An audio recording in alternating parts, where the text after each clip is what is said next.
Losing streaks are snapped. We had an 8-man football showdown between number 1 and number 2, and plenty of teams getting impact wins, big wins in week 1. Mitch, are you ready to go?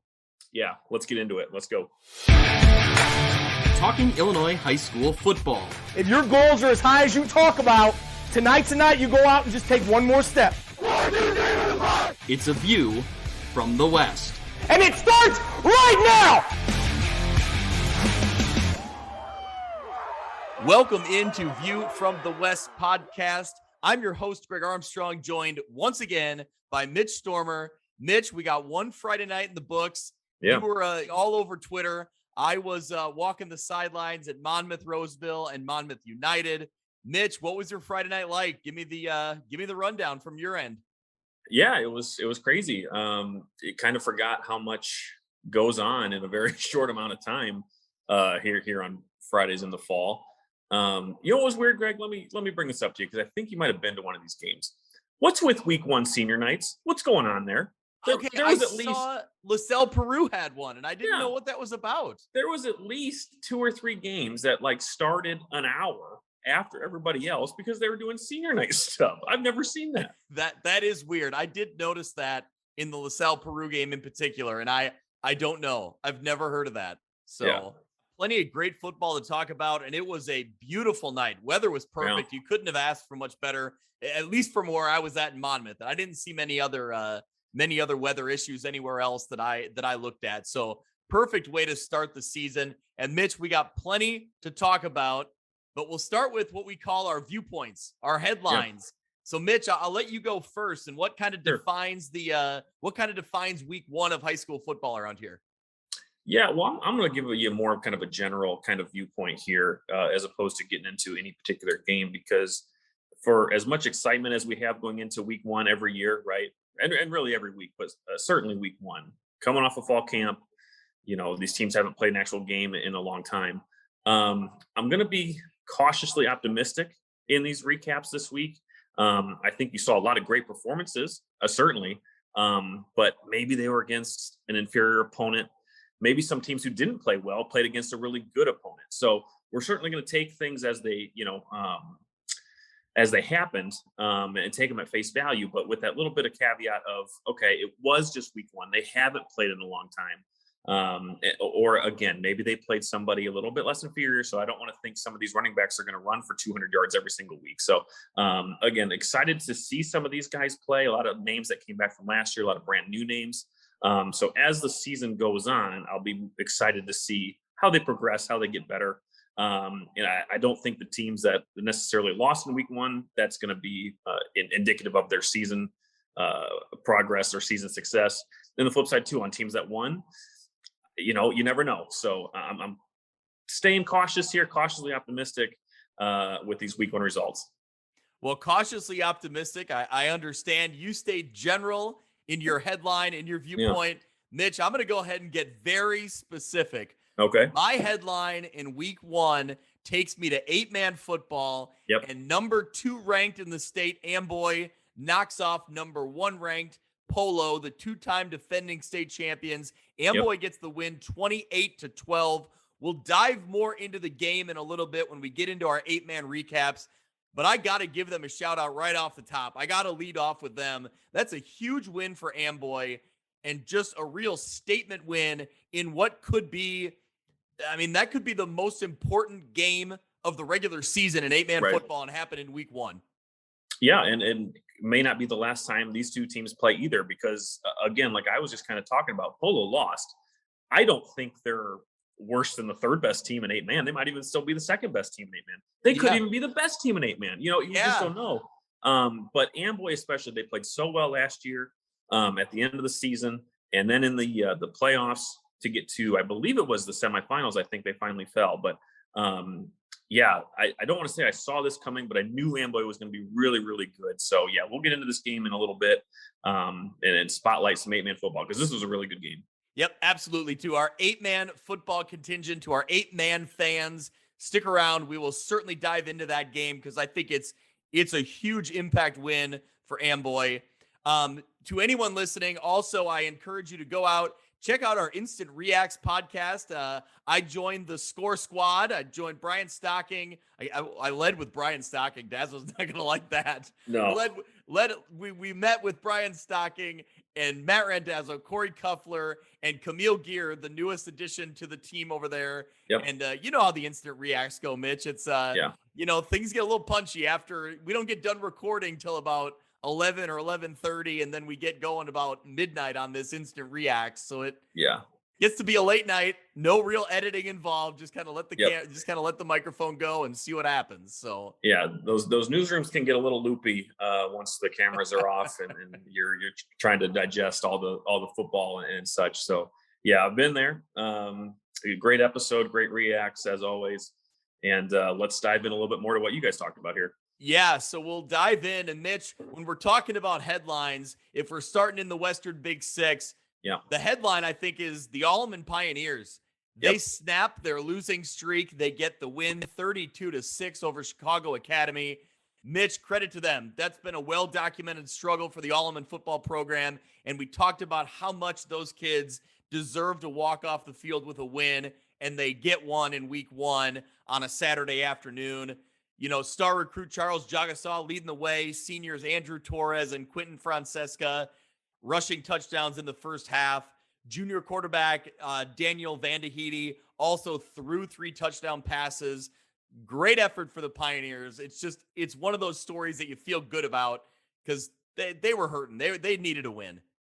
Yeah, so much turmoil with the school and the administrations and things, which they have straightened out. Thankfully, I think the conference is a lot better with Alleman being good. And I think we talked about this in the preview that Alleman is still the last Western Big Six team to go to a state final. So, and that wasn't all that long ago. So, they're in the valley a little bit, so to speak. This was a nice step up.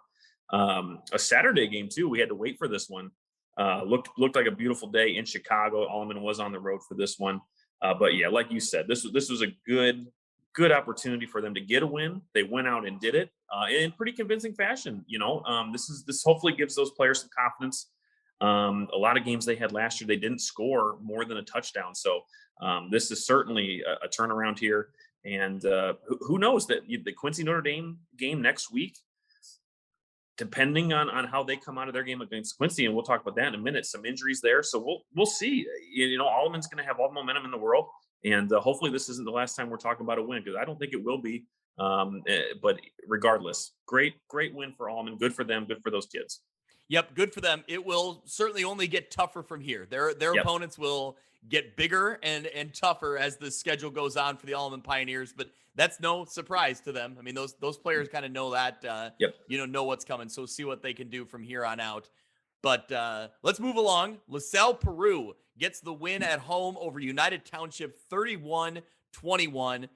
Mitch, we'll get into this one a little bit, but I don't know if maybe I was sleeping on LaSalle Peru. Maybe I know they were a playoff team a year ago at 5-4. I didn't really know all that they had coming back, but traditionally over the last 5 to 10 years, they haven't been a great program. And so, I didn't know what to expect necessarily in this one. And I had some high hopes for United Township. Unfortunately, our Panthers, fall a little bit short in this one, losing 31-21. They took a lead. They took their first lead late in the third quarter, and you kind of thought, all right, they've been playing from behind and been battling. Once they took that lead, you kind of thought, all right, maybe this is, the United Township team that we thought we'd see, and they'd be on the right track. But man, that momentum was immediately erased. Mason Lynch for the Cavaliers returned the ensuing kickoff 87 yards. That killed all the momentum that they had. Overall, penalties and just inconsistent offense never really allowed UT to take control of this game. And it's an unfortunate start for the Panthers because we know what they have coming in Loyola Academy in week 2. So it's a tough schedule to start with. This one would have been a nice win to get, but it's hard to get a win in week 1 on the road, in an opponent that you're not all maybe that familiar with being non-conference play. So, right. Yeah, this game was kind of like you alluded to. It was back and forth early on. It really was. It was a great battle between really two good teams. Matthew Kelly, we talked about a lot going into the season, coming back as the quarterback for UT. Played well, 11-18 for 117 yards, had a touchdown. included a rushing touchdown too. So his dual threat abilities did come out to play. So that's good to see. He was also the leading rusher just ahead of John Manzo. But like you said, penalties, it's been a problem for UT. It was a problem last year. But having a game like this, back and forth, you're battling, that could also be a good thing to have in week one. When you're going up against a team like Loyola, it's almost, it could be better to get that experience in the first week instead of doing it in week 2. So they do have things to work on. That's a good thing. Unfortunately, here in this game, they came up a little too short. Corey Randall, a name that we talked about too, he was the leading receiver. He had 51 yards on 4 catches. So, there were signs there. Defense played well. We talked about that too last season. They had a lot of shootout games where they gave up a lot of points. So, maybe they've shored up the defense a little bit here.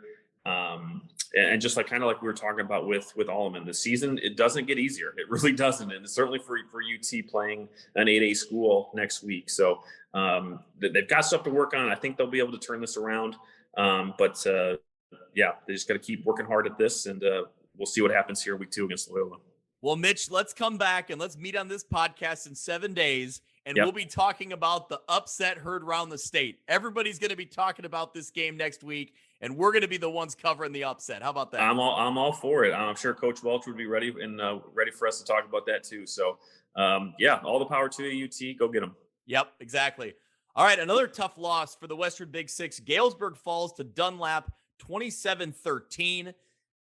Dunlap had a 21-3 lead after Maiden Burke returned a punt for 37 yards for a touchdown in the third quarter. Galesburg rallied with a 73-yard touchdown pass from Tristan Legate to Amari Richardson. That was with 8:45 left in the third quarter. Sam Satiski kicked a 32-yard field goal. That's a kid we saw kicking last year for the Silver Streaks. So good to see him having some success again this year. That would pull him within 21-13, but that would be the closest they would get. So, a tough opening week loss for Galesburg. They always seem to play Dunlap tough. They did last year too, and they just couldn't quite get over the hump in this one. Yeah, kind of the same situation as the UT game. Back and forth, tight for a long time. Dunlap just comes out on top. They had that one extra score in them to push them over the edge. So, again, some good things for Galesburg here, and certainly some things to work on. But good win for Dunlap. They've got another Western Big Six opponent next week. I think they play. I'm scrolling to find it right now. This won't be the last time we talk about them. They play Rocky. They play Rocky next week. So not the last we'll see at Dunlap, and we'll see what Galesburg brings in week 2 here. Yep, we'll talk a little bit about Rock Island and their week 1 opponent in a minute here in their game. But let's jump into Mitch, the Geneseo Maple Leafs, known as the Green Machine. And man, that offense was a machine on Friday night against Chicago Noble, 52-0. Mitch, it wasn't even that close. Well, and I want to say it might have been even closer, Greg, because I think that's a typo. I think they did score on the last play of the game. I think we talked about, or I think you guys talked about it on the Instant Reacts. I think there was a stocking. Yes, 52-6. Okay. Yeah, there was a stockpile nugget that it would have been something back-to-back shutouts or something since 1845 or something. So, Chicago Noble did score as time expired. But yeah, this was a great game for Geneseo. The same opponent as last year. Geneseo kind of did the same thing, but I think if I'm remembering this correctly, Geneseo kicked off to start. Chicago Noble fumbled it. Geneseo recovered and then scored. And then the same thing happened on the second kickoff of the first half. So they were on them early and often. So great win for Geneseo. Great start to the season for Geneseo. Yeah, Jaden Weinzerl, 171 total yards, 3 touchdowns. He's a candidate for the score standout on WQAD. So, head over there and vote for him. I think he was the only Illinois candidate. The rest were from Iowa. So if you got that Illinois pride, high school Illinois football pride, go over and vote for Jaden Weinzerl on WQAD.com. Yep. Or on Twitter as well. Mitch, let's move along to another big non-conference win. Moline gets the win over St. Lawrence, 27-21. This was a tight game throughout. The play of the game coming on a 4th down and 1. St. Lawrence was deep in Moline territory, looking to cut into that Maroons lead, but Christian Slater forces a fumble, recovers, and returns it for, I believe, over 40 yards, flipping the field. That sets up Riley Fuller to give Moline the insurance that they need for the big win. Mitch, it's always good to win in week 1, and that's a quality opponent in St. Lawrence. And, Moline taking that first step, looking good again this year. Yeah. I'm going to be honest with you, Greg. I was curious what Moline was going to look like this year. Yeah. With all due respect to their players, I knew they'd be good, right? I knew they'd be good. But when you have to replace people like Alec Ponder and Matthew Bailey, your offense is going to look. Matthew Bailey, who's making a name for himself on Saturdays now. So yeah, right. How about the Illini? They're back anyway. Let's not go that far. Yeah, right. So yeah, I was curious how this offense would look, and then as this game kind of progressed, it was almost like as Moline was, had the ability to kind of go the air raid a little bit. Now they're more ground and pound. They have a trio, a quadruple, however many running backs that they have. Yeah. Really leading the way. We knew Riley Fuller was going to be good. We knew Cooper Marsh was going to be good. Mason Woods, all these guys who played before.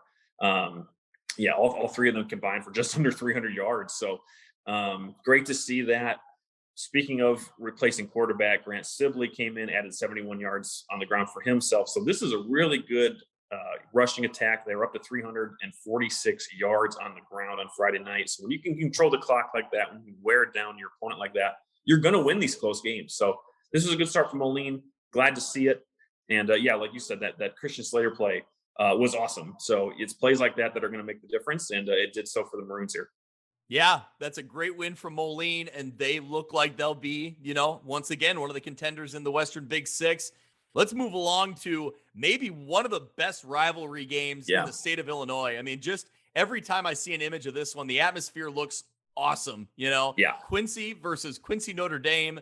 It's the Blue Devils coming away with a 21-13 win in the rivalry showdown in the Gem City.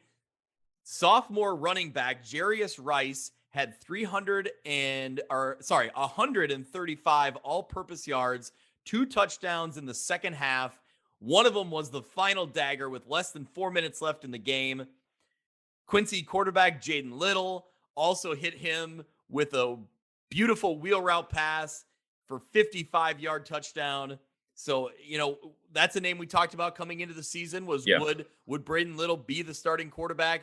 He's taken the reins and he looks the part.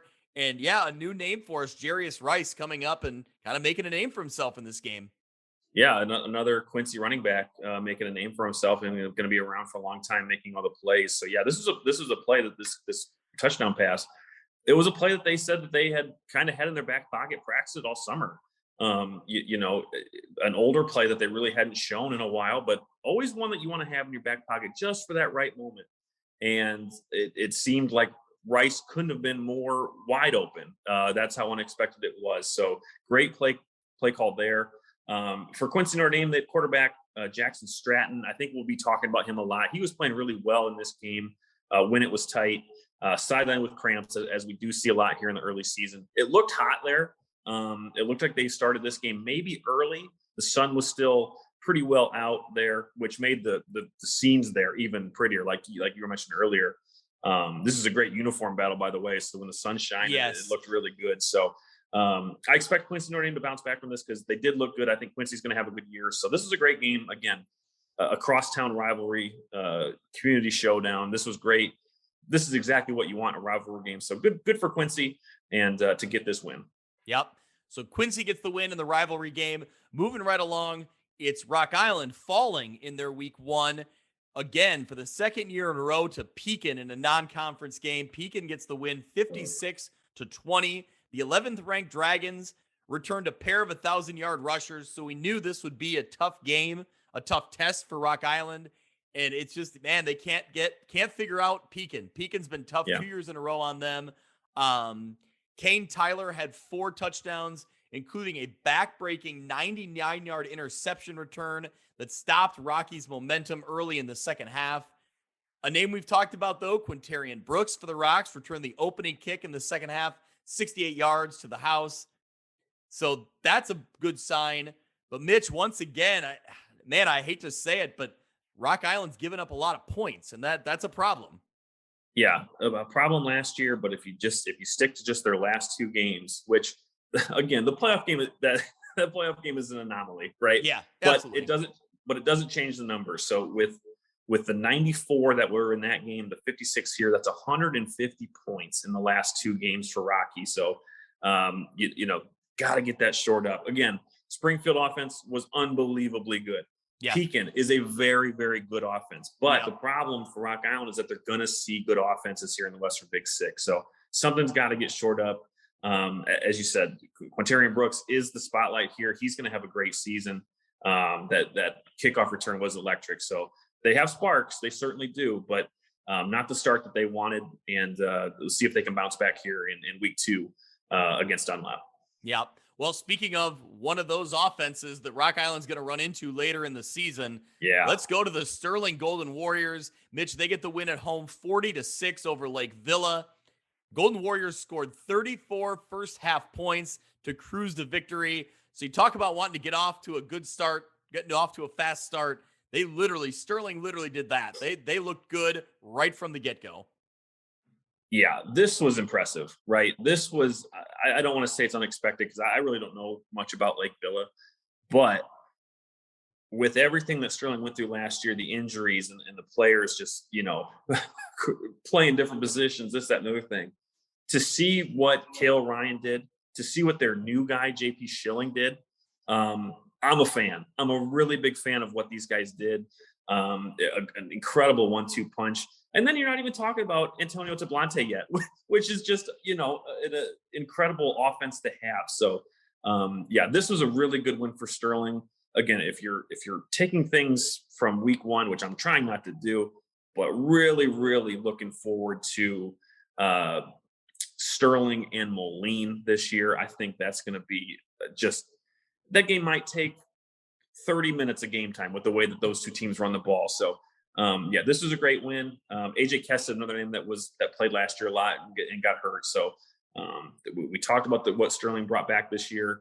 They showed it here in week 1, and great win. Mitch, did you see AJ Kest's punt return? I didn't. Oh my gosh. Go on to Golden Warrior TV, tweeted it out, or it's out of the, Sterling Golden Warrior account. They tweeted out the game highlight from the broadcast. Okay. Man, it's a couple bad tackling. It's a little bit of bad tackling, but also man, he is all over the field. He's covering some serious ground to go 68 yards. It was great. He also added an interception to go along with it. So AJ Kest is a name we got to give a shout out to because he was doing some great work as well. Well, and friend of the show, Zach Shapiro there with Golden Warrior TV. I'll have to find that highlight. I'm sure he posted somewhere. He might even send it to us and I missed it. So I'll track that down. Absolutely. And just before we wrap up with Sterling, really great to see Cale Ryan back on the field doing his thing. Been such a struggle and such a battle for him. And, to see him put in the work and the effort to get back on the field is great. So congrats to him. And I think, too, what I didn't see that punt return, but I did see JP Schilling, one of his touchdown runs. So, not only see a dynamic player, but that only just helps Cale Ryan. It only helps Antonio Tablante. It eases the burden of those guys who just got beat up so much last year, so much wear and tear. It's another, weapon to have. So, when they're going to be able to utilize that as much as they did in this game, I would presume they're going to try and do that all year. They're going to get a lot out of those guys. Yep, absolutely. All right, well, Mitch, let's before we move along, let's look at week 2 in the Western Big Six and see what we got coming up and talk about the games that stand out. United Township, as we referenced, going up to Loyola Academy on Saturday. Mitch, Loyola Academy's 1-0, and they beat Cincinnati's St. Xavier, St. X. That's pretty good, pretty prominent program in the Cincinnati area, correct? Yeah, very good out here. Traditionally very good. Talk to some locals here. They might be having a down year. Maybe they didn't want to admit that Illinois played better this year. I don't know. But, St. X is 0-2 now this year. But regardless, it's a good program.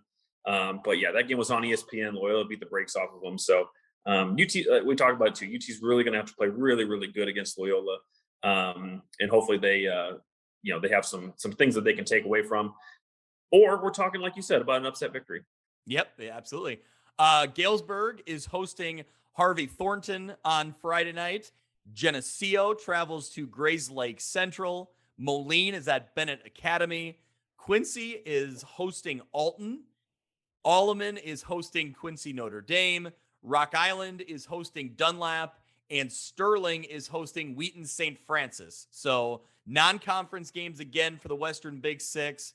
I think the game that stands out to me is Rock Island versus and Dunlap. Dunlap's 1-0, and they got the win over Galesburg. Rock Island beat Dunlap a year ago. Can they do it again? I think Rock Island's certainly hungry to get back in the win column. Yeah, I'm gonna look at Geneseo. They played well in their first 2 games last year, really blowout victories, and then kind of slid a little bit as the season went on. They're not going to have that luxury here against Grayslake. Grayslake is a very, very good team. So we'll see what Geneseo's got this year. Maybe they're not the same team as they were last year, and they'll put up another win here against a great team. So looking forward to that. Kind of mentioned it earlier, Allman, Quincy, Notre Dame, who can get the win on the board. I think it's a winnable game for Allman the way that they played, and we'll see how Quincy, Notre Dame responds with their injuries that they had in week 1. This will be solid week before we get into the meat of the schedule, all the conference games. I was just going to say one more week of non-conference games, then we really dive into the heart of it, get into the Western Big Six conference play, and that's when things get real exciting. So we'll be back talking about them and previewing Big Six games next week. So let's jump into the Three Rivers Athletic Conference. Mitch, the marquee game in that conference, maybe one of the marquee games around our area.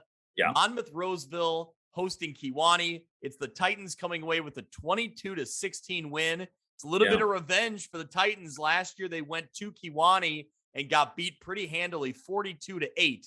So the Boilermakers were well on their way to a great season a year ago. This year, the Titans, they flipped the script and they get the win.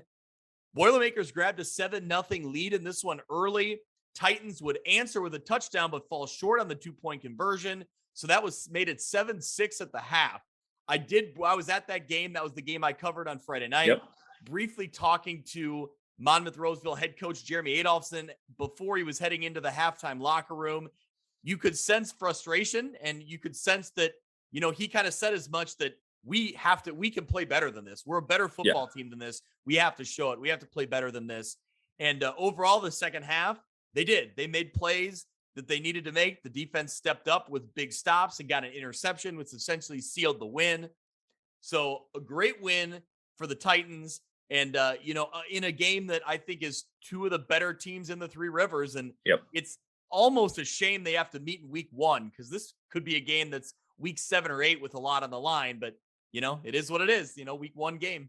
Well, I'll raise you that, Greg, and look forward to week 9, Monmouth-Roseville and Princeton. So, you were at this game, so you have a better understanding of how things played out than I did. But again, Monmouth-Roseville was a team that we both kind of looked at the beginning of the year, saw what they had coming back, and thought this was a team that is going to compete against the Kewanees and the Princeton. They're going to make a jump.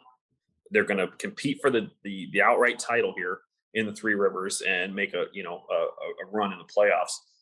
And this is exactly what they needed to do. So this is a great win. If they did that, they beat a Kewanee team and they still didn't play well, that's just a great sign for them moving forward. So good to see, names like CJ Johnson, Jerome Jackson, Silas Braun, all the names that we talked about going into the season, playing well, getting a win.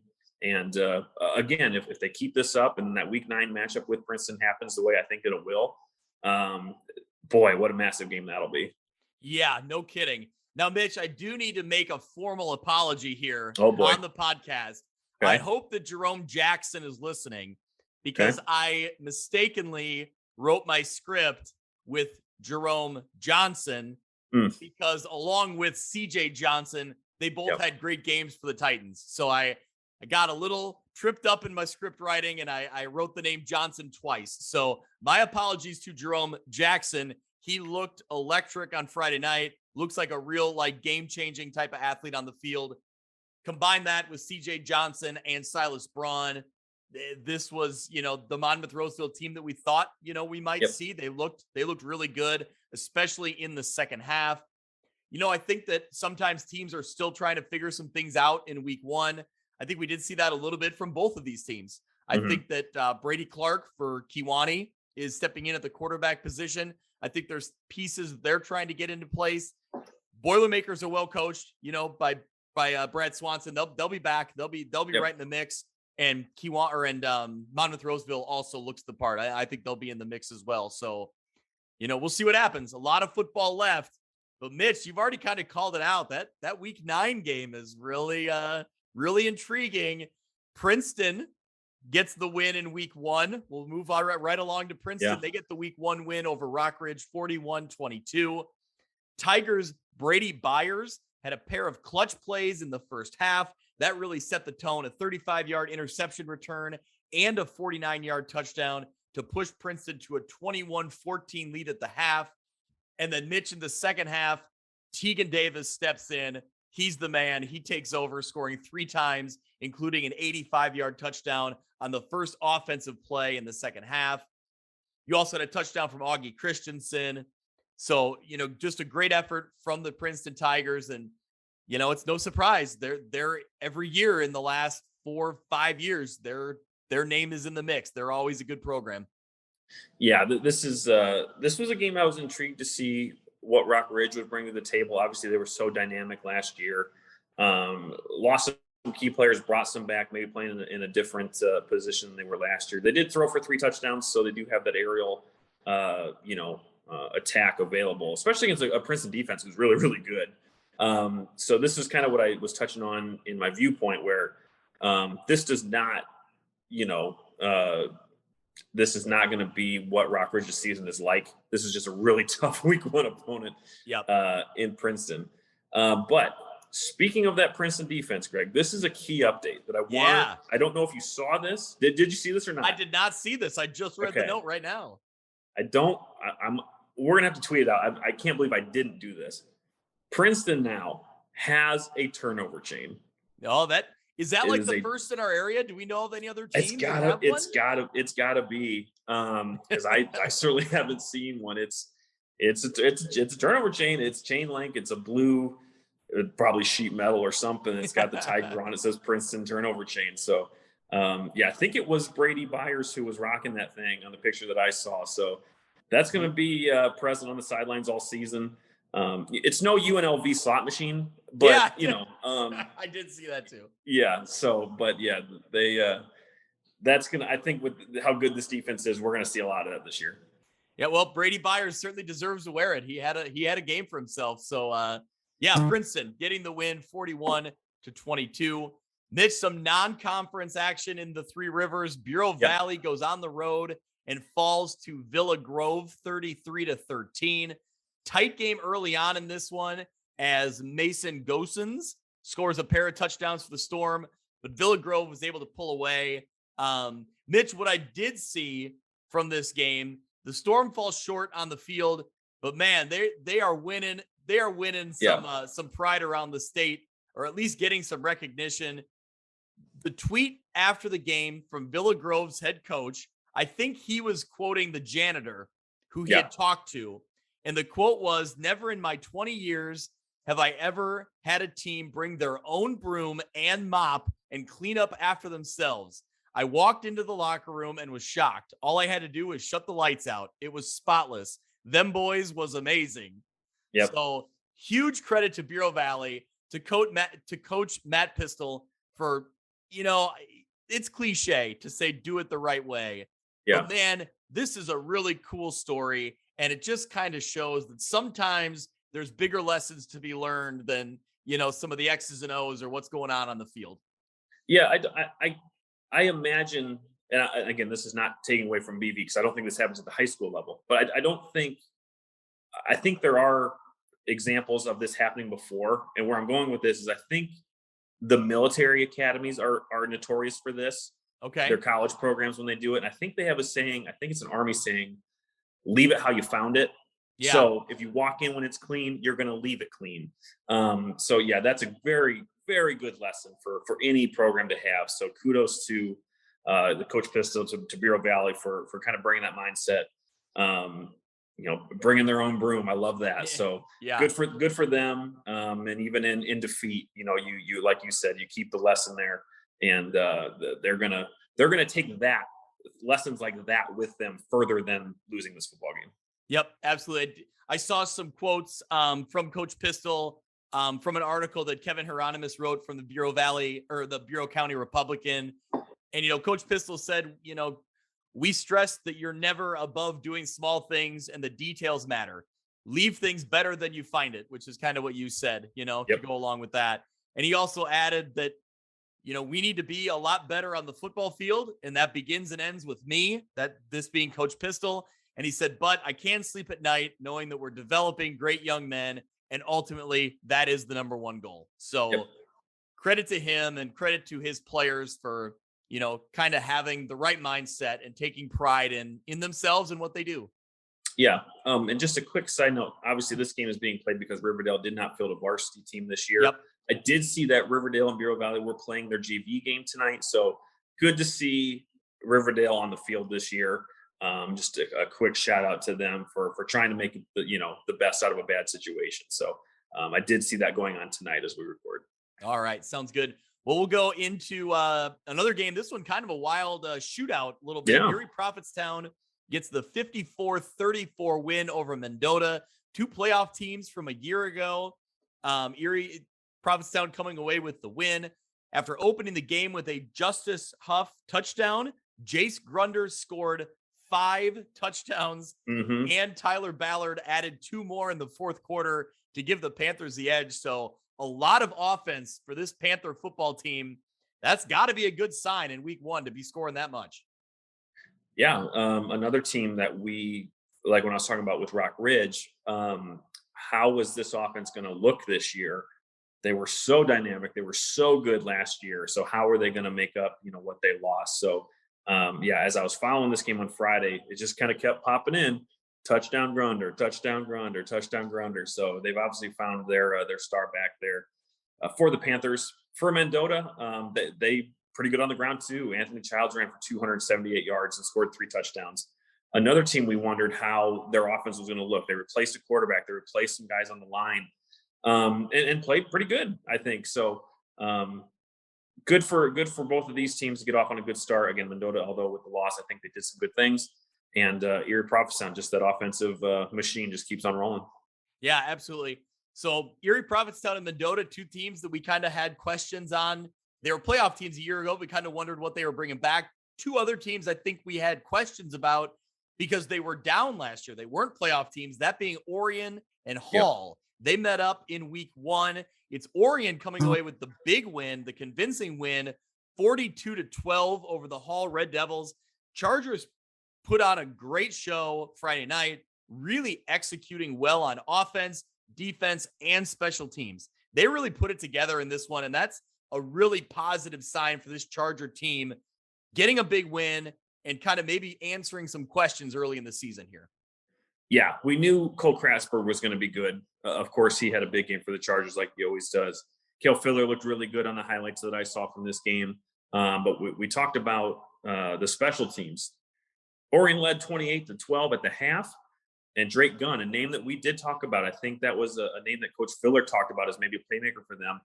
Showed it right away. Took the opening kickoff the second half back 70 yards to the house, and just pushed this one out of grabs. So again, you saw the offensive display. You saw special teams, defense holding the Hall, a really good rushing attack. Mac Rossetich, one of the better backs. I think he's playing quarterback now, maybe a bit of a wildcat situation there for Hall. He scored both of their touchdowns, but regardless, a tough offense to stop, and Orion did just that. So good start for Orion. I'm expecting to see a lot of this because they looked good.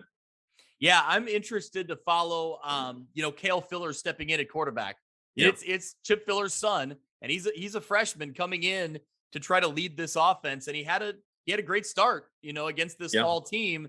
But like you said, maybe that cautious optimism of it's only 1 week, but it is a positive sign. I'm interested to kind of follow along and see where the season goes for Orion for this Charger team.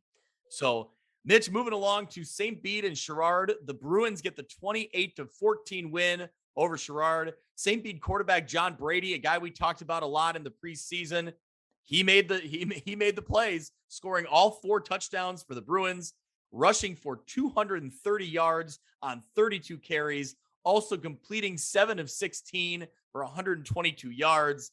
So, Mitch, talk about doing everything. Yeah. Quarterback John Brady's doing that for the Bruins. Yeah, last year they had Tyreek Fortney, who was one of the better talents in the state, really. as part of this offense. So good to see that Brady is continuing that. He played well last year. He's going to continue to play well this year. There's another Brady. I don't know if it's his brother or cousin, maybe a Ryan Brady, who plays on defense. I did see that. Yeah. Yeah. It looked like he had a couple of pass breakups and such. So the Bradys are on both ends here for the Bruins. But this was a good battle. We talked about this a couple times already in the show, a couple of games here in week one that were back and forth. Both of these, I'd be interested to go look back at these 6 touchdowns and see what like the cumulative yardage was, because they all seemed like they were really long plays. Okay.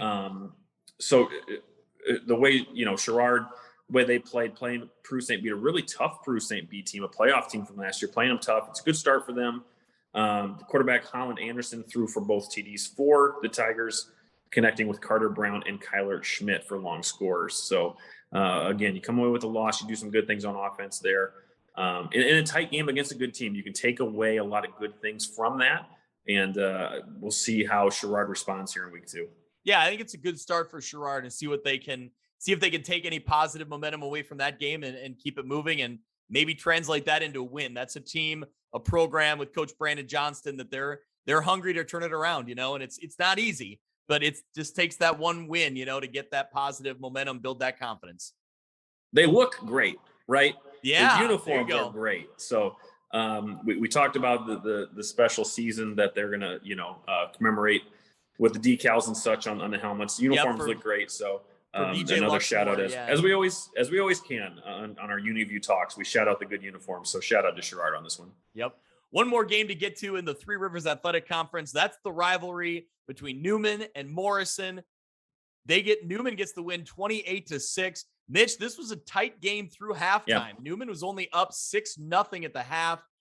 Third quarter, Mustangs punting in their own territory. Senior lineman for Newman, Caleb Donna, blocks the punt. Comets recover the ball, move the ball 29 yards. They end up scoring from short field. Gabe Padilla punches it in to end the drive. That gave them a 14-0 lead, and that was really the decider. That was all the insurance they needed to come away with a 28-6 win. But Mitch, does this sound familiar on a Sterling Newman offense? All 4 Comets touchdowns were short yardage plays, rushes. I am assuming right up the middle. I haven't seen all of them, but I would guess. So Coach Mike LeMay fits right in just fine. Well, and it's, you're talking about sounding familiar, and now I'm going to feel bad because a blocked punt is how Newman beat us our senior year. So this would have been myself and Coach LeMay's respective teams. Okay. I think I have the article somewhere, but it's locked away for me to never see. I think we were LeMay's up got it framed up somewhere. Yeah, I think we were up 19-6 or something with 8 minutes left. They scored and then forced us to punt. And on that punt, they blocked it and returned it. And we ended up losing 22-19 or something like that. So yeah, I saw how this played out, and it was okay, yeah, I've seen this story before. Oh man, Mitch, I would send a box of tissues over there. I'm sorry. This seems hard on you. Yeah, that was 17 years ago, and it's still very, very vividly fresh. I did read the recap on this. Coach Snyder from Morrison, there was things that he wasn't happy about how they played, but he wasn't unhappy about a lot either. Obviously Newman scoring 4 short yardage touchdowns. There's not a whole lot you can do about that. Unfortunately, in a game against Newman, you don't want that to happen because you just know how that's going to go. So, like you said, tight in the first half. I think Morrison's touchdown came a player that they have, Deshaun McQueen, great name. But I think, we talk about Morrison being probably better than they were last year. The scoreline isn't going to show it, but I think that the way they played, I think Coach Snyder's attitude about how they played is going to set them up well here going forward. So, but for Newman and Coach LeMay, great start for their season in his debut as head coach. And, as they always are, looking to get back into the playoffs and make a strong run here in the conference. I think I saw a tweet that said, called him Game Day LeMay. So that's what Newman's rolling with. I like it. If that's what it is. And you know what? We should have brought this up in the Sterling game too, not to revert back, but Coach LeMay did such a good job with Sterling as a defensive coordinator for 10 years. There was questions about how Sterling's defense would look without him there. And again, they played as like he was there. So just reverting back to earlier in the show, shout out to both Coach LeMay for the win here and for Sterling defense for kind of overcoming Coach LeMay's absence. Yep. Well, we talked about the Comets scoring from short yardage. Gabe Padilla had 3 of them, and then Hunter Leondo had the other one. He also had the team's longest run of the day at 61 yards. This was a hard-hitting defensive, track matchup. The Comets and the Mustangs combined for 8 sacks, 10 tackles for loss, plus the blocked punt that we mentioned earlier. So really a defensive, effort as well. The score doesn't necessarily indicate it in the end, but I think credit to Morrison. They battled hard through, a half or 3/4 of this game and, fell a little bit short. And credit to Newman getting head coach Mike LeMay his first win. So, Mitch, let's look at the Three Rivers Athletic Conference, what to expect in week 2. This, right off the bat, this one intrigues me. Erie Prophetstown at St. Bede. That's an interesting one. Monmouth Roseville on the road at Hall, Morrison at Kewanee, Orion at Princeton, Sherrard at Bureau Valley, Rock Ridge at Newman. Mendota, I don't know if they ever filled the Riverdale slot. That would be the Riverdale game, correct? Yeah, yes, it was. And I looked that up prior to this show, and it still showed them playing Riverdale. I did look on the Mendota social media. They hadn't said anything. So again, I don't know if they're taking a forfeit win here or if they did fill it. So yeah, that's all we got, unfortunately, for the Mendota update in week 2. Yeah. Well, Mitch, what game stands out to you then in the Three Rivers slate here? I think there's a couple intriguing ones. You talked about wanting to keep an eye on Orion. I think we're really going to see what they have, what that offense is capable of playing against Princeton. Especially on the road. I'd like to see what Rock Ridge is going to do against Newman. Can Newman's defense, again, play really, really well and stop a good offense? But, yeah, I think the highlight here, the game of the week, at least for me, is going to be Erie Prophetstown at St. Bede. 2 really good teams that looked good in week 1, 2 playoff teams from last year. 2 really good offenses. So this could be a bit of a shootout with how good they are and maybe how, enabled the defenses may be able to stop each other. But looking forward to that one. I think if I had to predict here, Greg, we don't do that a lot in this show. I really like St. Bede. I like what they did last year. I like what they started here in week 1. So that could backfire a lot, but I've been impressed with St. Bede. All right. Well, I'll go opposite then. I'll be contrarian, and I like what Erie Prophetstown has. I think they showed a ton on offense this week, and I think if they could get even half of that production, they're still putting up almost 30 points. I like Erie Prophetstown, I think, in that one, even on the road at St. Bede. I'm interested in that one. So difference in viewpoints, but that's good. That makes for a good pod. So well, Mitch, let's move into the Lincoln Trail Conference. Several big games in this one, and some games with impact outcomes that we're going to have to talk about here. We'll start with Anawan Wethersfield. They get the 35-16 win over United. Nice start to the season for the Titans. This was a game I was at for the first quarter. Watch out for Zeb Rashid. Zeb Rashid. There we go. I'll get that name right. He broke off a 41-yard touchdown run on the opening drive of the game. Man, he looked tough. Broke off some tackles, dove into the end zone. Really athletic run. I was impressed by him. I think he could be something. He could be a really nice player for the Titans. For United, I think they'll have success this year, but they're still trying to figure some things out. I think Abel Wilson moves in at quarterback. He was a wide receiver last year that we saw be an impact player. Stepping in at quarterback, saw him make a few nice plays in this game. But I think overall, this Titans team had more weapons and really had more of a a team effort going into this one. They really looked good to go. So I'm interested. Overall, I think this Titans team is has that potential to contend for the conference title, like we talked about before the season. Yeah, I was just going to say that they were a team that we kind of had on our radar as a team that was going to make that jump. Right, they were going to be better than they were last year, and they were going to make a play for that conference championship here. There's going to be competition, and we'll talk more about these games, but I was surprised or impressed, I should say, by a couple other performances here within the conference this week. A-Town looks like it might be a down year for them. So, as the defending champs of the conference, now that's wide open. And I do think Ann Weatherfield is going to be in that slot there. But as I just kind of said, and as we're going to talk about, a lot of good performances, a lot of tough performances throughout this conference here in week one. Yeah, like I stumbled over my words in the intro to this conference. I do think there's a lot of games results in this week one that really make you kind of look and think, well, who is the favorite in this conference? So let's move along to some of those teams. Knoxville gets the 54-20 win over Princeville, putting up 54 points against Princeville. This is kind of a statement win to start the season for Knoxville. And Mitch, how about this start to the game for the Blue Bullets? They forced a fumble on the game's first play from scrimmage. Then they scored on the very next play. Jackson Johnson, with only 20 seconds into the game, they're already on the board with a touchdown and a fumble recovery to set it up. So pretty good start for the Blue Bullets to the season and to that game. Yeah, this is a great highlight here because the sun was still shining. And it was one of those where it wasn't a long touchdown, maybe 20 yards, I want to say, but it was one of those where he had open space early on. And that's when the cowbell started. And you see the sideline going nuts. So it was a great visual there in Knoxville. Again, kind of following this game along on social media, just doing what Knoxville does, just run after run after run, just wearing the opponents down. So, yeah, Jackson Johnson, as you mentioned, he had 4 touchdowns in this game, but 4 other Blue Bullets scored. So they have a really dynamic offense once again in Knoxville, and the defense played well too. So this is the team that I think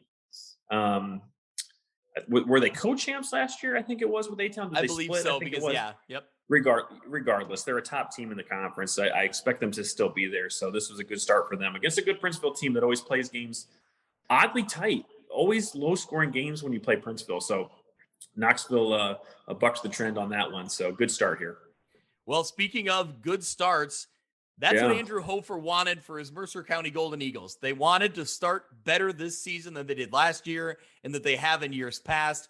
Mitch, they answered that. The players answered that request. They get the win 24-8 over Farmington. Mitch, a Farmington team that I've been pretty high on the last few years. That's a good program. That's a really solid team all the way around. The Golden Eagles knock off the Farmers. They start 200 yards and 22 points in the first half. So not only did they get a great start to win the game, but I mean, just a great start within that game. They were right from the get-go. They were ready to go in this one.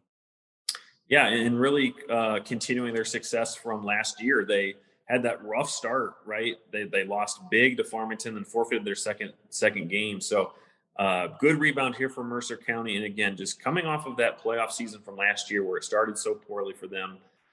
Tough loss in that playoffs against Newman. Great win for Mercer County. And again, just like we talked about with Knoxville, just like we talked about down on Weathersfield, this is going to be a really tight conference because I think this is one of those performances that I think is going to be a bit of the norm. Farmington's a tough team.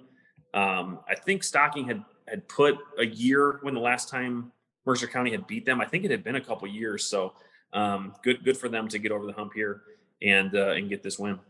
Yeah, so for the Golden Eagles, William Fredrickson had 102 yards and a touchdown. Owen Relander, a name we called out last year quite a bit. He also contributed on the ground and as a pass catcher. So, Mitch, the two teams we've just talked about, Knoxville and Mercer County, wouldn't you guess who plays next week? Yeah. An LTC showdown, Knoxville and Mercer County. We'll talk about that one in a few minutes, but let's wrap up the rest of the LTC schedule from week one. Couple teams that struggled a year ago were hungry for that win. One of those teams being Stark County. They get the win 49-21 over Nokomis. Stark County gets the non-conference win. They start 1-0. Luke Rewerts goes 5 for 5 passing, 120 yards, 2 touchdowns. He also rushed for 65 yards. Mitch, that's pretty effective, good play from the quarterback position. Yeah, can't ask for much more than that. So nice and efficient there. But a great defensive effort, Greg. They allowed some points early on in the first quarter, but then really shut Nokomis down, only allowing a touchdown the last 3 quarters of this game. So, for a team that didn't play well defensively last year in spots, great sign, great start for them.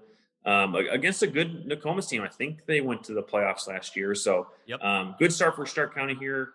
Nice job by the Rebels. Yeah, I think what I like about this win is that this Stark County team was able to outlast Nokomis. They both kind of traded scores in the first quarter, but then you could tell that Stark County was able to prove themselves as that better team, and they were able to outlast them, whether they outconditioned them or they out-physicaled them.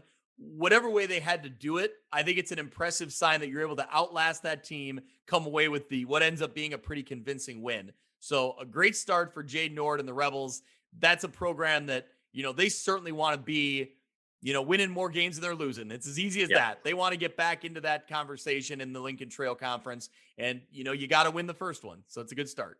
Yep. All right. Well, Mitch, one more game in the Lincoln Trail Conference. Another team struggled for wins last year, but a team I think we're both kind of keeping our eye on, Rover Williamsfield, knocks off A-Town 41-12. Mitch, before we dive into this game, I do want to give a shout out to Matt Wheaton. He is now writing his own blog, and I can give you the info here. It's a WordPress blog. We'll send out the link on Twitter. You can check it out on our Twitter page. But, the unfortunate news is his position was eliminated at the Galesburg Register. It's a name that we've talked about a lot. He's helped us out over the years with information on Galesburg and on Rover Williamsfield and, on some of the other teams in that area. It's unfortunate that this is the way the newspaper industry is going, but local coverage is not valued, and it's unfortunate. And Matt's position was eliminated, and so he's out there writing kind of on his own and trying to get something started. And I hope the best for him. We'll share his work and promote him because he's helped us out a lot. So anyway, he did write up a game article on this one, and we'll use some of that information. So credit to him, and go check out his page. But junior Riley Danner threw for 3 touchdowns and 141 yards. Fellow junior Jack Godsell had 4 touchdowns, 3 receiving, 1 rushing. So a great start for this Rover Williamsfield team that I think we have some expectation for this year. Yeah, and a young team. Another junior, Gage Aldred, had 2 interceptions on defense. So this is a team that we might be talking about not only this year, but really into next year too, the way that they've been playing. So you shout out too, because we don't talk about the big guys up front. Shout out to the O-line, no sacks in this one. Again, against maybe a down A-Town team, but still a good A-Town team, coming from last year. Here's some stockpile gold that we can include into this recap, Greg. I love it. 41 points for Rova, second most in program history. I think the most they had was 44. So anytime you can get up there and be close to setting new records and new heights, good for them. Good win here. Yeah, and Mitch, they got new yellow pants, the uniforms. It was a good look. I'm a sucker for that color scheme. I know you are. I know you are. Yeah. Going back to my liking of Stockton's. I shout out to the social media team there who tagged us in those pictures. It's a great look. Looking forward to seeing what else they have, because I don't know. I don't know if they have maroon pants. I don't know if they have white pants. So they had maroon pants a year ago with that uniform. Yep. Okay. So yeah, it's going to be great either way. So yeah, nice debut of the new gold, yellow, whatever shade it was, pants. And look, what more example do you need? Look good, play good. That's it. That's as simple as that. That's right. All right. Well, before we wrap this up, Matt Wheaton's blog is Wheat on the Prairie. That's mwheaton.wordpress.com. So Wheaton spelled WHEATON. So mwheaton.wordpress.com. Go check his work out. He's writing local sports articles, which is unfortunate that we can't get that in the Galesburg newspaper, but he's still out there doing it. So I want to support him because, like I said, he's helped us out. Yep. All right. Well, Mitch, let's look at week 2 in the Lincoln Trail Conference. A-Town versus Stark County, Mercer County at Knoxville. I think that's the big one. Anawan Weathersfield versus West Hancock, United at Princeville, and Rover Williamsfield versus DuPo. So I don't think I have to question where your head's at, but what game you looking at? Yeah, it's Mercer County, Knoxville, and we'll touch on that in a second. But can Stark County go 2-0? I'm looking at that. Can A-Town get their win there? Anawan Weathersfield playing a typically a good West Hancock team. They are 0-1. They lost to South Fulton last week. And Rova, I have no idea where DuPo is. I don't know who they are. They're 1-0, but again, can they go 2-0 just like Stark County has the opportunity to? So yeah, all these games have intrigue for sure, but no more, than what Mercer County at Knoxville does. A game that last year was unfortunately canceled. I don't think Mercer County was playing their best. Obviously, it was the second game of the year last year too, but they had that blowout loss to Farmington in week 1, and they ran into some COVID issues. So had that game been played, I don't think it would have lived up to the potential that this game will. So this, a game, a year plus in the making. Looking forward to this one for sure. Yeah, that's the big one. That's the one that I don't know. Have to talk to WQAD and see what's on the schedule. But I may be headed out to Knoxville. That's a game I think I want to see. So again, you'll hear the cowbells. It's a great atmosphere there in Knoxville. Yeah, absolutely. I've been there. I love it. Yeah. So, well, Mitch, let's jump into the Northwest Upstate Illini. And when we start with the NUIC, we start with the defending state champions, number 1 ranked Lena Winslow. They get the win 60-6 over Eastland Pearl City. Pretty business as usual for the 2-time defending state champions, rolling up 350 yards rushing and a near perfect defensive effort for the win. Jake Zeal, a name we saw come on at the end of last year, led the way with 122 yards. Gage Dunker, another name we became familiar with, added 94 yards and 3 scores. So great effort from Lena Winslow. They're off and rolling. Yeah.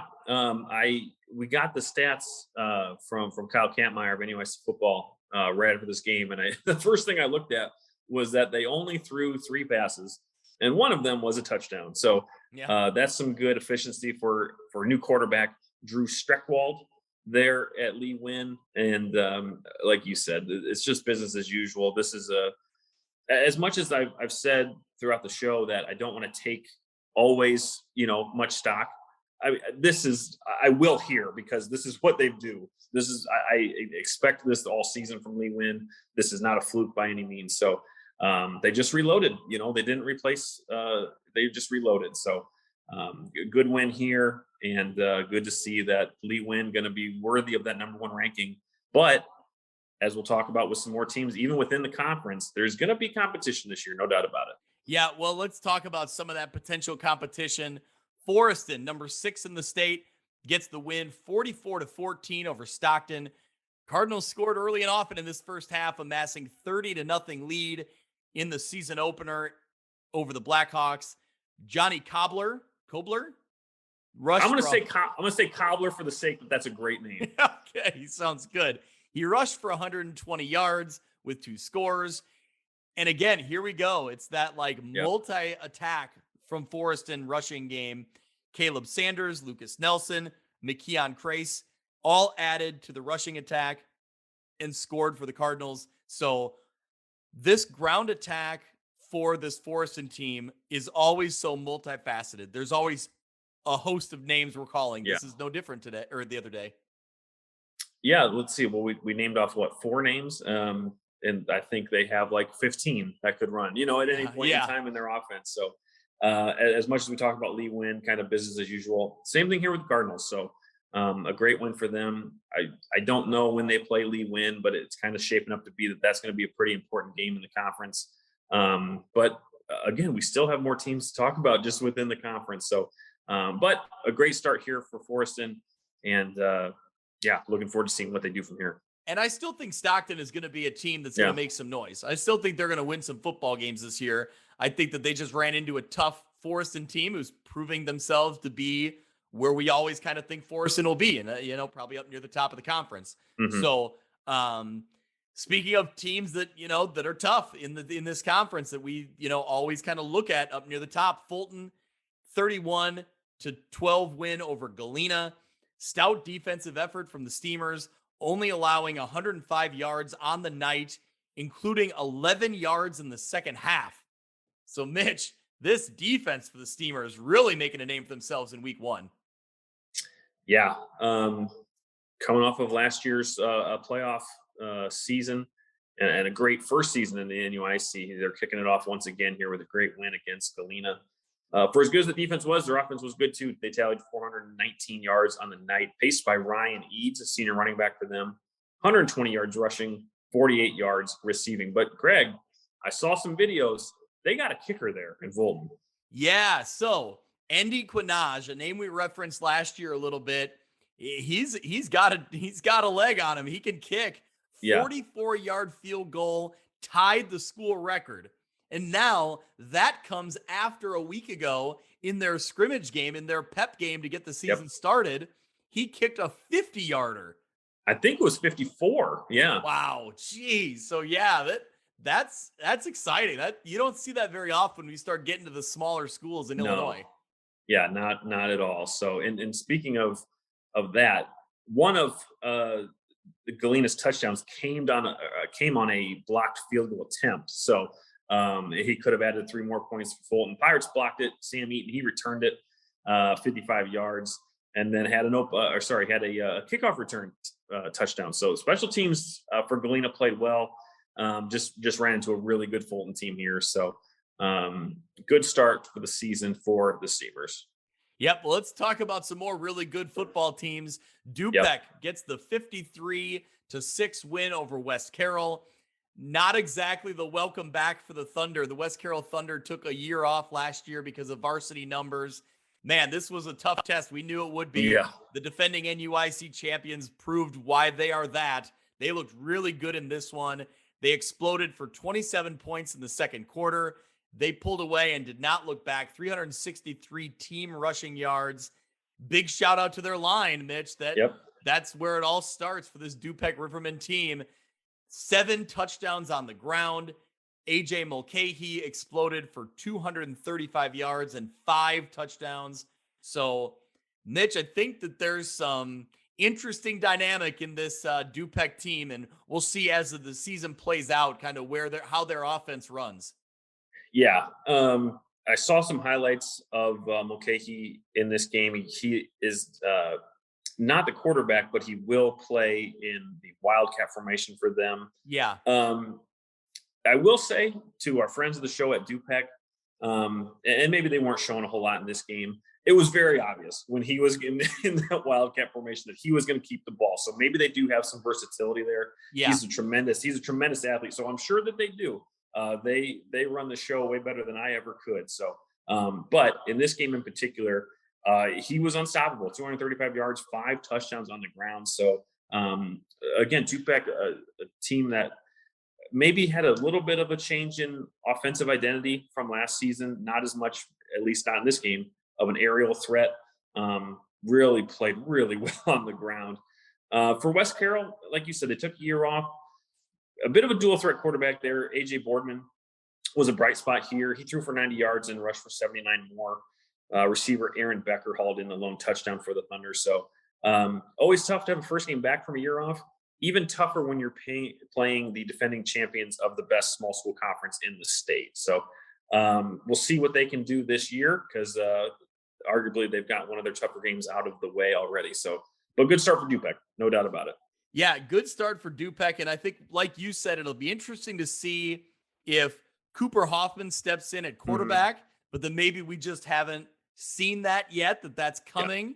And I think there's, maybe some gamesmanship in the fact that Dupek plays Forreston next week. So one of their toughest matchups. So maybe they didn't want to put a whole lot on that game film. Yeah. You never know. It's really interesting. Obviously, Mulcahy coming out of that Wildcat offense is dangerous, but it seems like Dupek may have more weapons than they've shown so far. So right. One more quick note from this game. Jalen Nowd was back on the field. He's a junior that played really well. He came back from having cancer 2 years ago. So just a really great story. Congratulations to him getting back on the field. That's awesome. That's great for him. Yep. That was a great story that Kyle shared with us. So been a big fan of what Dupek's been doing. Just another added layer to their success that they've had. So congrats to him. Welcome back. And, excited to have you. Yep. Let's move along. One more game in the Northwest Upstate Illini. Dakota gets the big win, 61-16 over Christ the King. The first win in the Dan Sheets era at Dakota. So it seems like there's a lot of buzz around this program, a lot of confidence building. And hey, it's great to get that first win. It only gets tougher from here, though, moving into the NUIC schedule. But great win for the Indians to start their season for sure. Yeah, fortunately, we didn't get a lot of stats on this one, but this is seems from the score seems like a very traditional Dakota type of game where they just control the entire game. So, yeah, Dan Sheets, great start for him, and again, you want to get momentum here in this conference as they go down or as they start to get into these more uh, conference games here, and especially next week for them playing Lena Winslow. I was just going to say, let's jump into the week 2 schedule. And they certainly get a tougher competition in week 2. Dakota versus Lena Winslow, Forreston versus Dupec, Fulton at West Carroll, and Galena versus Madison. This is a non-conference game that they played last year as well. I don't know if Madison played a week 1 game, so this may be their season opener, but I know that Galena got the win a year ago against them. I think Fulton might have played them too. Did Fulton play them last year? Yeah, I don't remember. Yeah. So maybe Galena played them a couple years ago, but either way, it's a team that we've become familiar with. They might be the smallest 11-man football team in the state. So, okay. But anyway, that's the schedule. Also, Eastland Pearl City versus Stockton. So, Mitch, I think it's the game we already talked about a little bit. Forreston versus Dupec. That seems like the game to me. That's one that could have a lot of implications in the NUIC race. Yeah, it certainly will. It'll push one team above the other in terms of how we tier these things. I'm intrigued here by Lena Winslow and Dakota. Obviously, I have no reason. This is not a shot at Dakota, but I just have no reason to doubt that Lena Winslow will win. But I was impressed with Dakota. So can they challenge Lena Winslow early in the season? Lena Winslow was challenged last year towards the end of the season, in the regular season anyway, and fell. In the end, it didn't matter whatsoever. But will Dakota add their name to that seemingly growing list of 3 or 4 teams that are starting to make that charge towards the top of the conference? So interested to see how that plays out. EPC and Stockton, who gets the first win of their year. I expect Fulton to do well against West Carroll. And then, like you said, Galena, can they get their first win against Madison? So some good matchups, but none more important just in terms of how the season is going and how it's going to shape out than Forreston and Dupec. Yeah, I'm looking at that Forreston Dupec game. That's my game of the week, maybe overall, not just within the NUIC, but maybe my whole schedule game of the week. Yeah, we might have to take a cumulative look here at the end of the show because that's a good call. Yeah. Let's jump into 8-man football. Mitch, I feel bad that we've buried it this low. I mean, we've had to wait so long to get to it. Number 2 ranked in the state, Amboy, knocks off the defending 2-time state champion, the number 1 ranked Polo Marcos, 28-12 in 8-man football. Mitch, this was this may be the game of the year, and it happened in week 1. Yeah, and we talked about at the top of the show. It could be a preview of things to come. This could be a playoff game. This could be a championship game down the road. I don't think Polo losing separates them any further than the 3rd best team in 8-man. So it's a huge credit to Amboy. They played really good last year, made a good playoff run. We didn't predict this game. I had Polo as my number 1 ranked and Amboy as number 2. So I don't know that I expected Amboy to win. It's certainly not surprising though. Yeah, I also had the same thing. I think I had Polo at number 1 and Amboy at number 2. We were both really high on Amboy, and they proved it. Yep. Amboy scored 3 of its touchdowns on plays of 30 yards or more. So that explosive offense, including consecutive offensive plays in the first 4 minutes of the game. So off to a great start.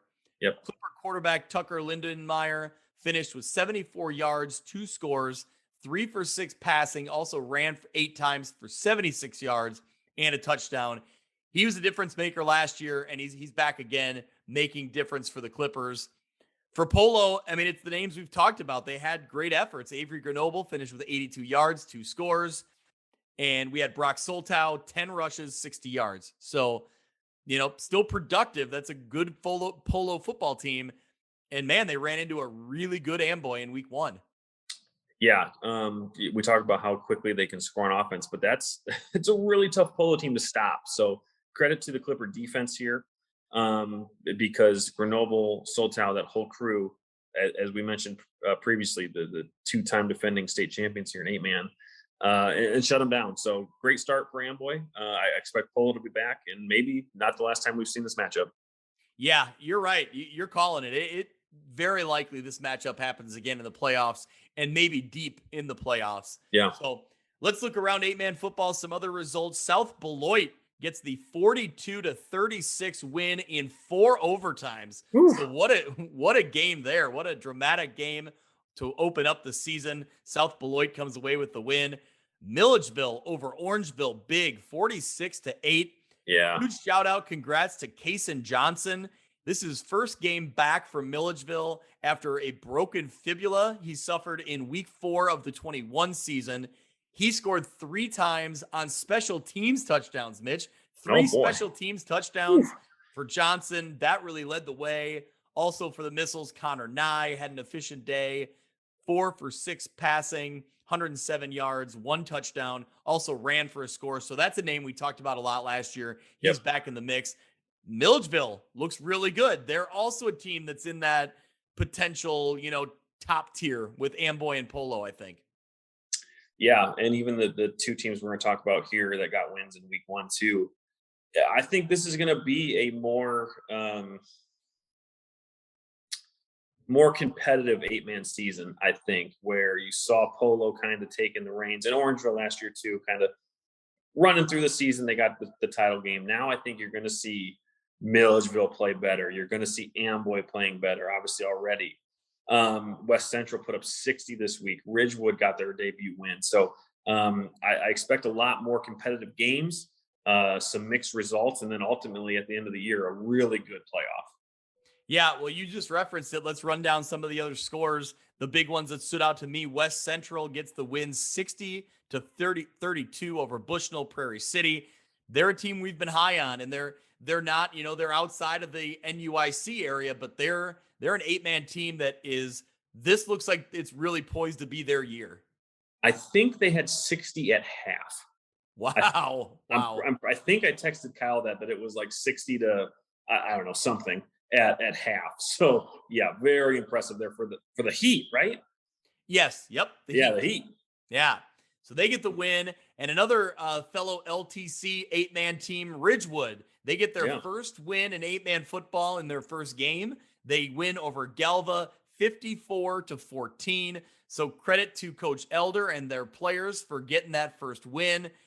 That's a team that I just don't know that we really know what to expect out of them yet, because they struggled at 11-man last year, but it's a whole new ball game. Literally, it's it's a different look now, and with you having more depth, because 8-man football allows that more depth of a team. I think it's really interesting to see what the Spartans can do.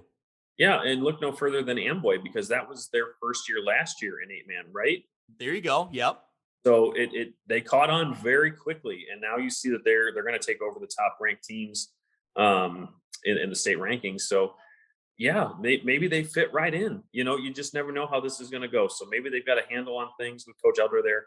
And again, another one of those teams is just going to roll into this 8-man conversation and really make this 8-man better than it already is. And show the IHSA that this needs to be sanctioned, recognize it officially. Yep. And again, we need teams like that, and we just seem to be getting good performances here from these new teams that show up. Yeah, I think we're getting there for sure.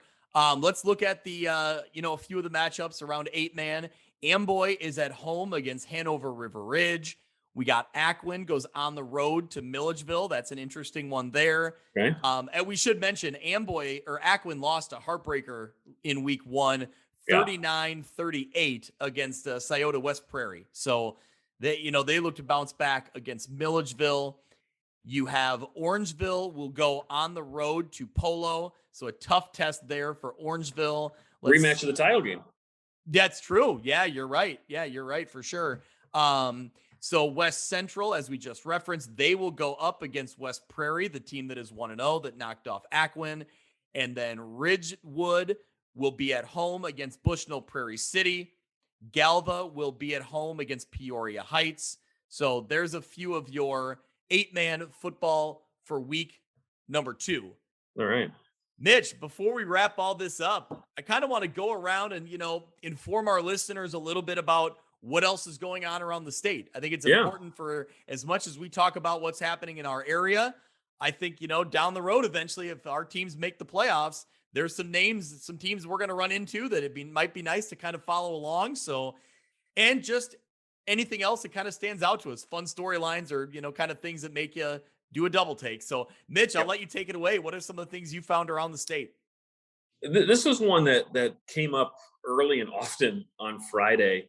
Bolingbrook has a freshman quarterback, Jonas Williams, threw for 407 yards and 7 touchdowns in a win over Manuka. Oh, jeez. And now let me add to this that Bolingbrook wears jerseys that say the Brook on them. I did see that. And they play on black field turf. So there's a whole lot going on there. Wow. But Jonas Williams does not look like a freshman. Like, he is a big bodied kid and obviously has had a lot of experience and training here because he looks like a star. Again, I don't know much about Manuka. I don't know much about the competition, but if you're 15 years old and you're putting up those numbers in a varsity game, your first varsity game, that's impressive, and be tracking that the rest of the year. Yeah, for sure. That one stood out to me. Mitch, tell me more about this Nazareth versus Kankakee. That's a huge matchup in week 1, but tell me about this one. Yeah, Kankakee went to the title game last year in 5A, so they're playing number 1 Nazareth.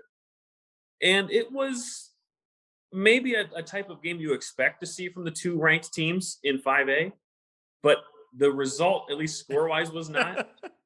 What you'd expect is a close game, which we got. You expect a close game.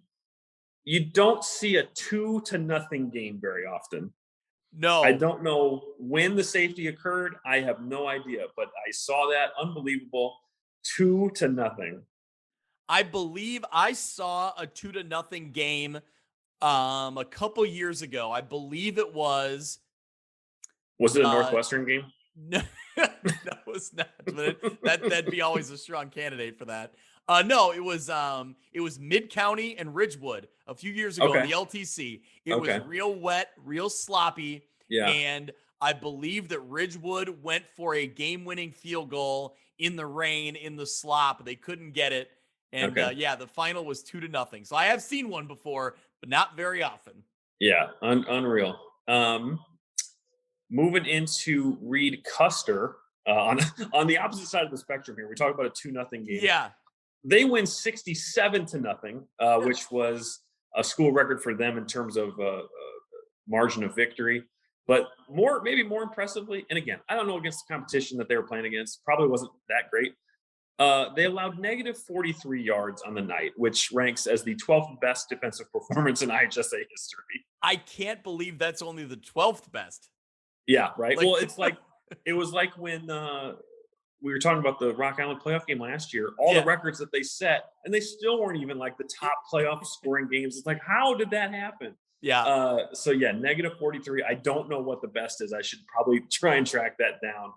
And try and figure out, wrap my head around the circumstances of how you can get more or less than negative 43 yards on a night. But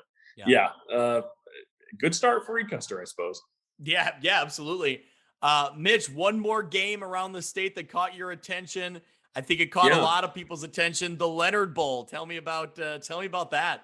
Yeah, so this has been quite the thing. Are they both 4A? I think so. Depending on the year, but yep. Yeah. The Leonard Bowl is an annual matchup between Sacred Heart Griffin and Rochester, 2 of the most historically great programs in IHSA history. Yep. Coached by a father and son. Father Ken Leonard is the longtime Sacred Heart Griffin coach. His son Derek is the Rochester coach. This was the last Leonard Bowl, at least for now. They met in the semifinals last season, so you never know. But this was at least the last regular season game between these two. It was the 13th time they've played against one another. Again, as I mentioned, I think it was like 49-42 in the semifinals last year, and Sacred Heart won. But again, a cool story, very cool moment in the beginning of this game as the captains and teams came out for coin flip. I don't know what family members it was, but each coach had family members with them. It was a big family reunion, so to speak, at midfield, as this could potentially be the last time father and son coach against one another. In the end, Sacred Heart Griffin won 62-27. They're going to have another great year, but just a cool story, a long-lasting history between two really good programs, and family bragging rights at the table. Yeah, really cool story. And, if that's the last time they meet in the regular season, well, it will be the last time they meet in the regular season. If that's the last time they ever meet, like, what a rivalry. One of those kind of like all-time, IHSA historical rivalries, just with all that went into it with the family connection. Really cool story.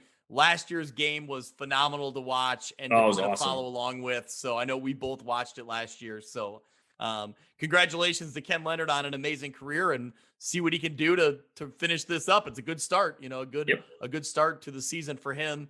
Well, Mitch, I pulled out a few games from the lower teams, the 3A through 1A. So let's look through. Yeah. You got in Class 3A, IC Catholic defeats Lombard Montini 35-16. So I think IC Catholic, a team we're going to be watching, down the stretch. I forgot that Montini missed the playoffs a year ago. So interesting to see where they go from here. They're now sitting at 0-1, and obviously they play a tough schedule up that way. In 3A, the other big news, Stillman Valley defeated Byron 15-12 in overtime. So the defending what a stretch. What a stretch of words you just put together. Oh, that's great.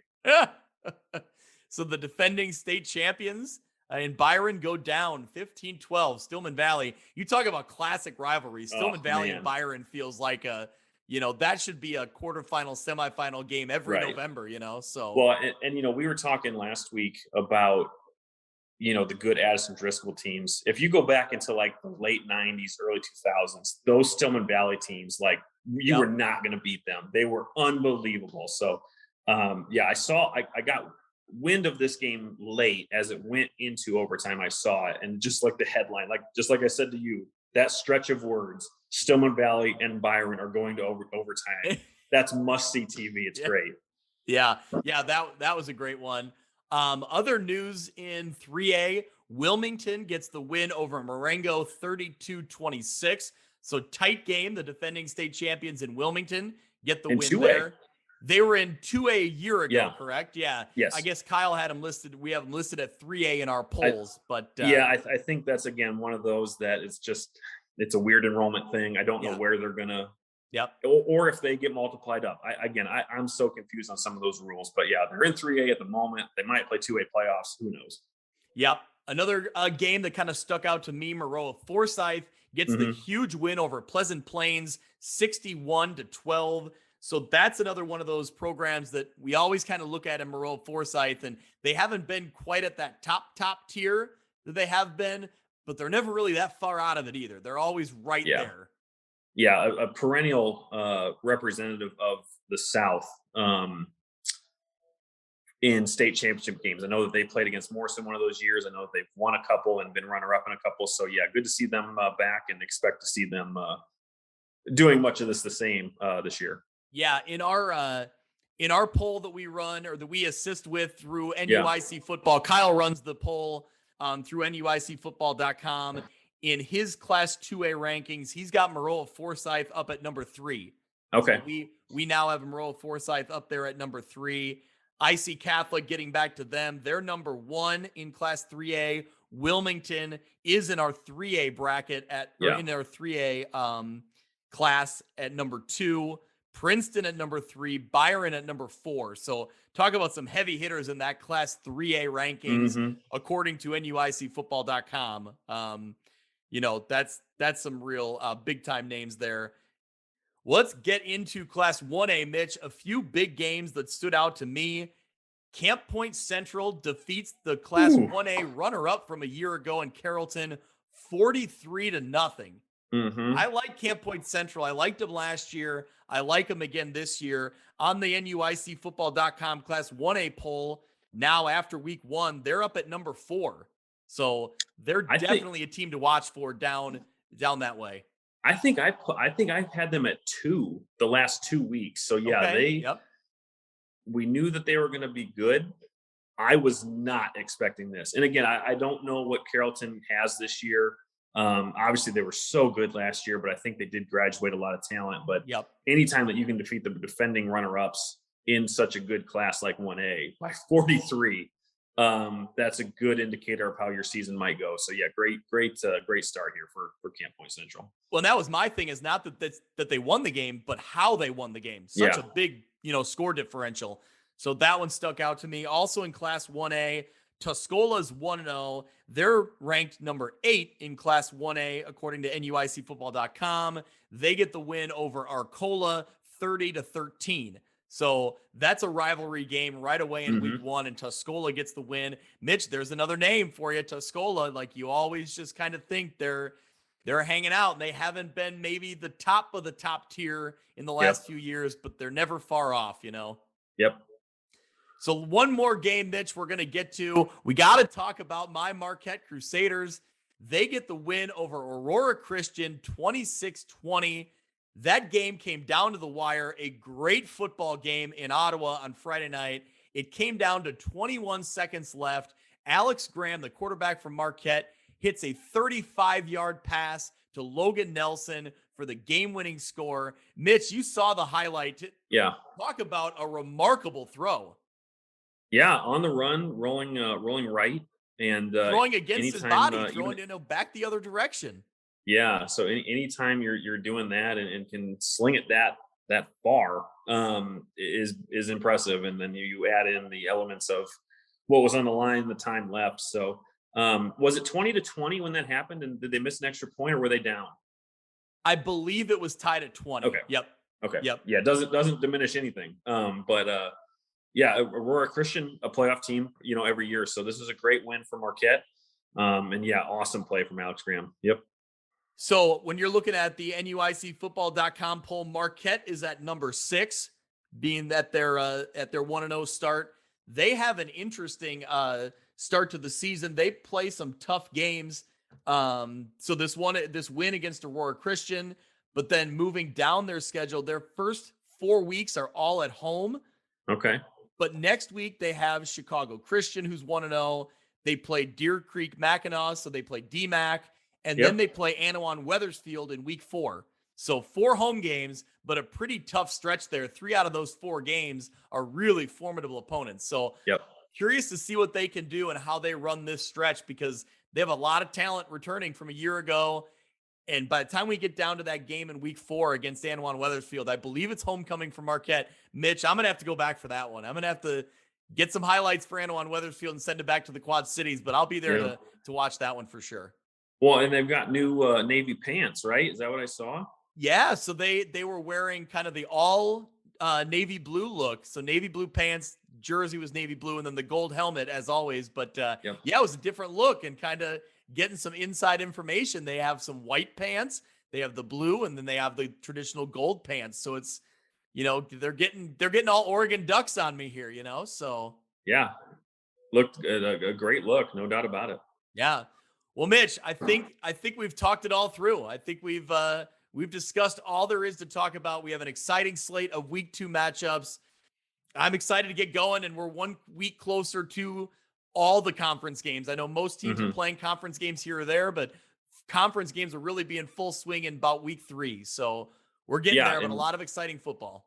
Yeah, and even just beyond the Western Week 6, where some of these conferences are playing conference games, this week 2 slate has really maybe season-defining matchups. Dupec Forest and is going to, separate one of those 2 teams and make a run at the top.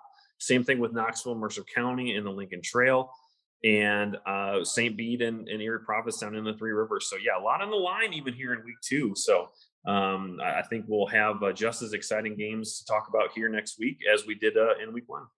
Absolutely. And hey, once again, we're ready to talk United Township upset next week. A week from now, man, we'll be fired up. We'll be ready to talk about it. Go get it. Let's see the Panthers shock the nation. Yep. All right. Well, thank you to everyone who listens, follows along on Twitter, and we appreciate it. We will see you again next week. We'll be talking week 2 and some preview of week 3. That'll do it for this week's episode of View from the West. Thank you so much for listening. I encourage you to go out to Apple Podcasts or Podbean and subscribe so you can follow along, and downloads will come automatically every week. You can follow along on Twitter at ViewFromWestPod. You can also email me if you're interested in being a sponsor, viewfromwestpod@gmail.com. Thanks so much. We'll see you next week.